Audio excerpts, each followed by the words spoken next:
एक दिन की बात है। महात्मा बुद्ध अपने शिष्यों के साथ कुटिया में बैठे थे और ज्ञान चर्चा का विषय आरंभ था।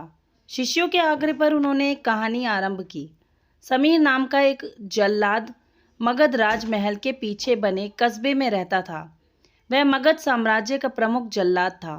उसका सारा जीवन दोषियों को फांसी देने में बीत गया। अब वह लगभग 60 वर्ष की आयु का हो गया था। समीर अब राजकीय सेवा से मुक्त हो चुका था और अपना अंतिम जीवन वह अपने घर में व्यतीत करता था। अपने जीवन काल में किए गए सभी घटनाओं को याद करता और पश्चाताप करता। मेरे हाथों इतनी जीवों की हत्या हुई, यही सोच विचार करते हुए वह नहा धोकर तैयार हुआ।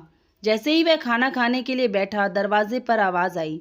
समीर बाहर निकलकर देखता है तो एक भिक्षुक उनके द्वार पर खड़ा है, जो जान पड़ता है काफी दिनों की तपस्या के बाद उठा है और भूख से व्याकुल है। समीर तत्काल अपना वह भोजन जो स्वयं के लिए था वह भिक्षुक को समर्पित कर दिया। भिक्षुक की भूख शांत हो गई और भिक्षुक प्रसन्न। भोजन के पश्चात भिक्षुक और समीर दोनों बैठे हुए थे। तभी समीर ने अपने जीवन में किए गए कार्य को भिक्षुक के सामने प्रकट किया। समीर ने बताया वह राजकीय सेवा के दौरान अनेक कैदियों अथवा अपराधियों को दंड दिया करता, जिसके कारण मुझे अपने पर अपराध बोध होता है और ग्लानि के भाव में सदैव ग्रस्त रहता हूँ। भिक्षुक बड़े ही शांत चित्त भाव से समीर की बातों को सुन रहे थे और रह रहकर मुस्कुरा रहे थे। समीर ने अपने जीवन के प्रत्येक घटनाओं को भिक्षुक के सामने रख दिया। समीर की सभी बातें समाप्त होने के बाद भिक्षुक ने उसे दोनों हाथों से उठाया और हृदय से लगा लिया। कहा, वत्स, तुमने यह सब क्या स्वयं से किया या फिर किसी के आदेश के कारण?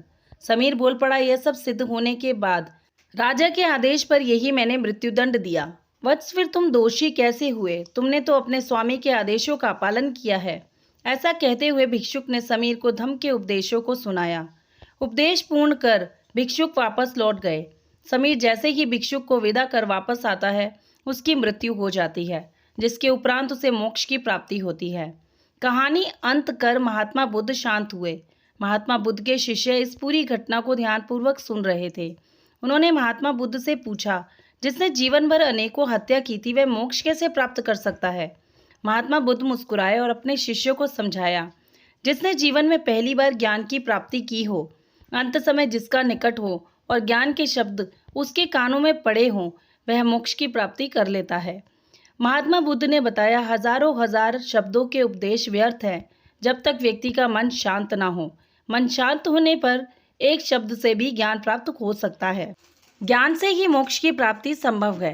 तो दोस्तों, ये कहानी कैसी लगी कमेंट सेक्शन में ज़रूर बताइएगा। वीडियो को लाइक, चैनल को सब्सक्राइब करना ना भूलिएगा। धन्यवाद।